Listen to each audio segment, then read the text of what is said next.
Halo teman-teman, perkenalkan kami dari kelompok 1 akan mempresentasikan hasil diskusi kami atas proposal PKM penelitian yang berjudul Pengaruh Pemberian Biskuit Substitusi Tepung Ikan Lele Dumbo, Tepung Beras Merah, dan Isolat Protein terhadap perubahan status gizi balita kurang. Nah, dalam penyusunan proposal penelitian kami ini beranggotakan seperti berikut. Anissa Miranda, Lydia Octavia Sitinjak, Mahdalena Sardi, saya sendiri Marta Banjarnahor, dan Salsabila Putri, kemudian Tia Octaviani. Dalam proposal kegiatan kami ini ada dibagi menjadi 4 bagian. Yang pertama, ada pendahuluan, kemudian tinjauan pustaka, kemudian metode penelitian, dan biaya dan jadwal. Kita masuk pada bagian pertama, pendahuluan. Nah, pendahuluannya adalah seperti berikut latar belakang. Masalah gizi pada hakikatnya adalah masalah kesehatan masyarakat. Namun penanggulangannya tidak dapat dilakukan dengan pendekatan medis dan pelayanan kesehatan saja. Sehingga penyebab timbulnya masalah gizi itu adalah multifaktor. Oleh karena itu melibatkan dan harus melibatkan berbagai sektor terkait dengan pendekatan penanggulangannya.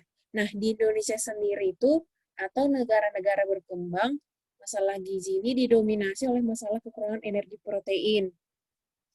Nah, protein itu terdapat pada pangan nabati ataupun hewani. Nilai biologi protein pada bahan pangan bersumber hewani itu lebih tinggi daripada bahan pangan nabati seperti ikan lele, isolat kedelai, dan beras merah. Selain itu, salah satu pangan fungsional adalah beras merah. Beras merah sudah lama diketahui bermanfaat bagi kesehatan. Selain berbagai sumber utama karbohidrat, juga mengandung protein, beta-karoten, antioksidan, dan zat besi. Dari sinilah kami memiliki inspirasi untuk membuat biskuit dengan bahan utama tepung ikan lele, isolat protein kedelai, dan tepung beras merah yang akan dengan proteinnya. Nah, yang kedua itu adalah tinjauan pustaka yang akan dijelaskan oleh teman saya, Salsabila Putri dan Lydia Octaviani Sitinjak. Pada bab 2 tinjauan pustaka ini, saya akan menjelaskan tentang ikan lele dumbo. Pangan hewani merupakan sumber gizi yang dapat diandalkan untuk mendukung perbaikan gizi masyarakat karena tergolong sebagai pangan bermutu tinggi. Ikan sebagai bahan pangan hewani memiliki beberapa keunggulan dibandingkan sumber protein lainnya. Di antaranya, kandungan protein yang cukup tinggi dalam tubuh ikan, tersusun oleh asam-asam amino yang berpola mendekati kebutuhan asam amino dalam tubuh manusia. Daging ikan mengandung asam lemak tak jenuh yang dibutuhkan oleh tubuh manusia. Tepung ikan merupakan salah satu produk pengolahan hasil sampingan ikan yang sampai saat ini belum dimanfaatkan secara maksimal, terutama untuk bahan pangan. Pembuatan tepung ikan berbahan dasar ikan lele dumbo dapat menjadi suatu bentuk alternatif bahan pangan. Selanjutnya akan dijelaskan oleh Lydia.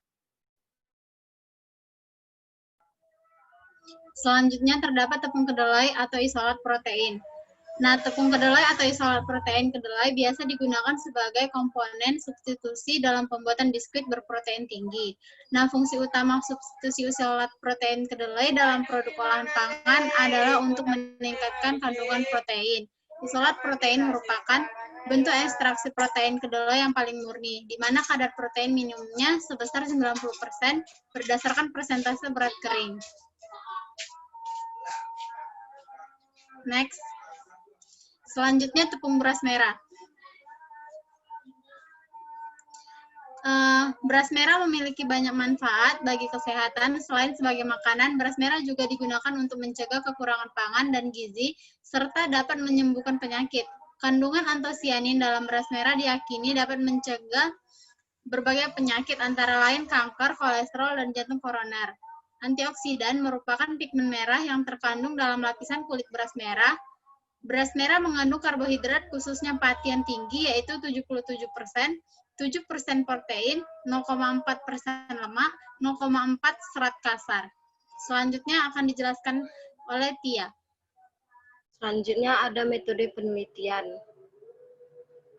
Yang pertama ada alat dan bahan. Alat-alat yang digunakan antara lain mixer, rolling pin, cetakan biskuit, tanur, sentrifuge, labu kejal, alat ekstraksi Soxhlet, tekstur analyzer, dan peralatan untuk pengujian organoleptik. Bahan-bahan yang digunakan untuk pembuatan biskuit antara lain tepung terigu, tepung beras merah, tepung ikan lele dumbo, tepung kepala ikan lele dumbo, isolat protein kedelai, gula halus, telur, margarin, mentega, baking powder, dan soda kue. Selanjutnya ada prosedur penelitian.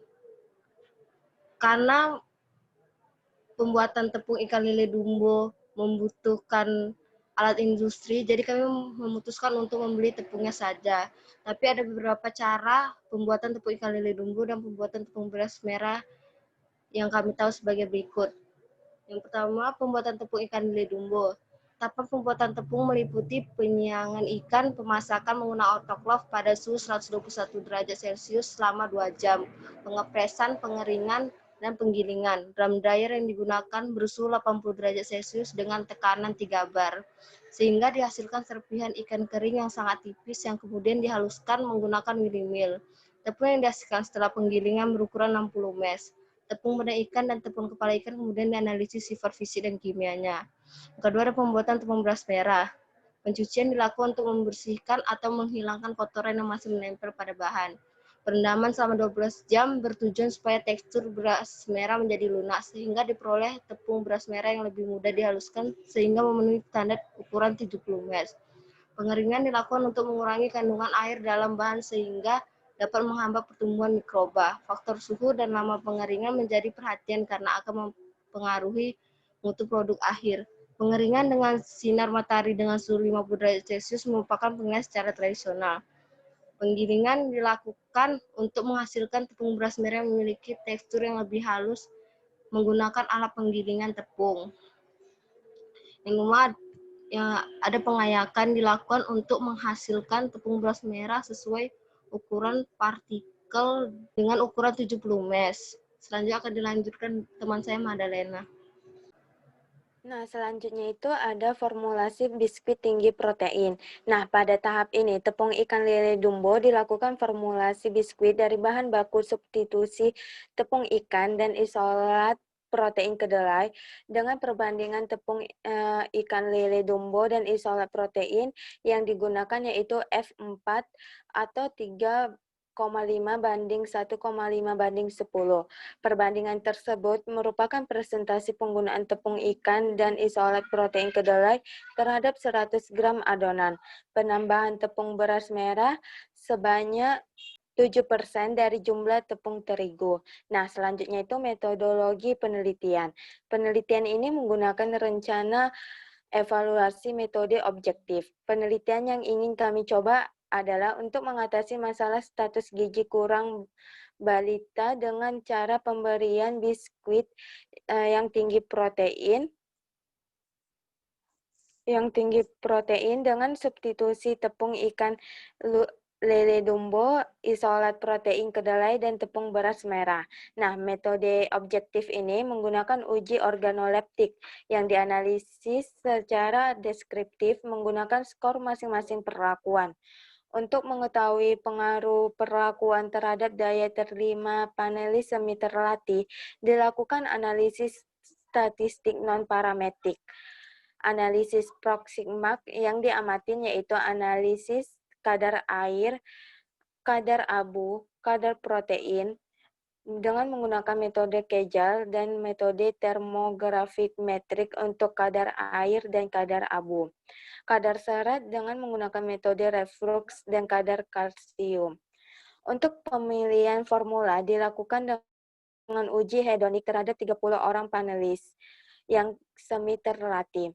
Setelah dihadapkan formula terpilih, untuk mengetahui daya terima biskuit dengan uji organoleptik berupa uji penerimaan kembali terhadap 30 anak yang mengalami gizi kurang. Nah, pencapaian tujuan program ini yaitu Dapat dilihat dari hasil produk yang akan diuji, apakah akan meningkatkan protein atau tidak. Jika iya, maka produk biskuit tinggi protein ini akan kami pasarkan agar status gizi kurang di Indonesia bisa menurun, terutamanya bagi balita yang mengalami kekurangan energi dan protein. Nah, selanjutnya akan dibahas oleh teman saya yaitu Anissa Miranda. Selanjutnya saya akan membahas mengenai biaya dan jadwal dari kegiatan penelitian ini. Nah, yang pertama untuk anggaran biaya. Di sini terbagi atas 4 jenis pengeluaran. Yang pertama peralatan penunjang, bahan habis pakai, perjalanan, dan juga pengeluaran lain-lain. Pada peralatan penunjang, di sini tuh terdiri atas alat-alat yang kami gunakan, seperti rolling pin, pencetak biskuit, dan sebagainya yang telah dijabarkan di bagian metode tadi. Kemudian bahan habis pakai. Di sini dia itu terdiri atas bahan-bahan seperti tepung terigu, tepung ikan lele dumbo, tepung beras merah, dan juga bahan-bahan pembuat biskuit seperti telur, margarin, dan sebagainya. Selain itu, ada juga pengeluaran perjalanan, di mana ini merupakan anggaran perjalanan kami membeli bahan baku dan juga perjalanan kami untuk melakukan uji terhadap responden kami, yaitu anak status gizi kurang. Nah, selanjutnya ada lain-lain. Pada kategori lain-lain ini, pengeluaran yang dikeluarkan itu seperti ATK, dokumentasi, penyusunan laporan, dan sebagainya. Kemudian ada jadwal kegiatan. Nah, dapat dilihat dari tabel ini, terdapat ada 6 bulan kami melakukan kegiatan ini, di mana pada bulan pertama, kami mencari literatur dan merumuskan gagasan. Kemudian, pada bulan kedua kami melakukan pembelian bahan baku dan juga perlengkapannya. Pada bulan ketiga, kami menyiapkan bahan baku dan juga melakukan pembuatan biskuit. Pada bulan keempat dan kelima, kami menganalisis atau melakukan uji kandungan bahan terhadap responden. Dan pada bulan keenam, kami melakukan analisis data dan juga menyusun laporan akhir. Sekian presentasi dari kami, lebih dan kurang kami minta maaf. Assalamualaikum warahmatullahi wabarakatuh.